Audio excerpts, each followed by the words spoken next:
الصيف يعني شمس وفسح، وأول حاجة تيجي في دماغك آيس كريم يبرد الحر.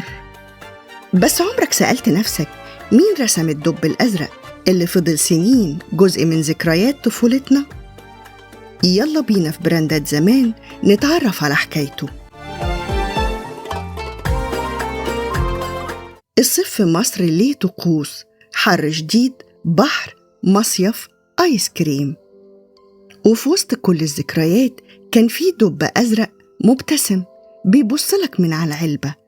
الغريب إن الشخصية دي ما اتعملتش بالصدفة. في أواخر السبعينات وتحديداً سنة 1977 كانت عائلة جروبي بتستعد لبيع مصنع الآيس كريم الخاص بيها، وده بشكل منفصل عن باقي استثماراتها. وطلب بيانكي وريث عائلة جروبي وصاحب المصنع ابتكار هوية جديدة وشخصية يحبها الأطفال، والمهمة كلف بيها الشاب الموهوب هاني المصري. دخل مرسمه وقعد بالساعات يرسم.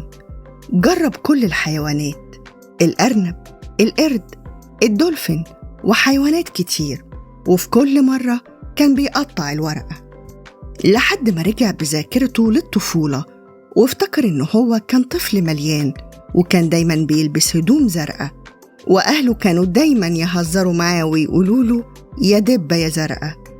اللقب ده كان بيضايقه زمان، لكن فجأة اتحول لفكرة عبقرية. مسك القلم ورسم دب أزرق لطيف مليان وبيضحك، شكله يطمن الأطفال ويخليهم يحبوه. تاني يوم عرض الرسمة على أصحاب المصنع وتوافق عليها فوراً، وبدأ تصميم علب الآيس كريم والإعلانات بالدب الأزرق. وفي منتصف الثمانينات قرر هاني المصري إنه يسافر الولايات المتحدة، وكانت البداية صعبة جداً. كان نفسه يدخل استوديوهات ديزني، قدم مرة واترفض، مرتين واترفض، لكنه ما استسلمش.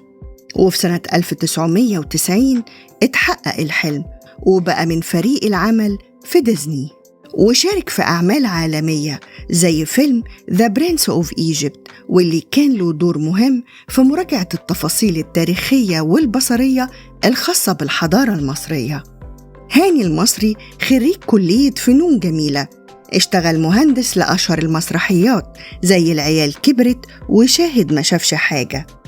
وسنة 1988 استحوذت شركة نسلة على مصانع جروبي، وسنة 2019 تم التحالف بينهم، وبدأوا يغيروا في شكل العبوات ورسمتها.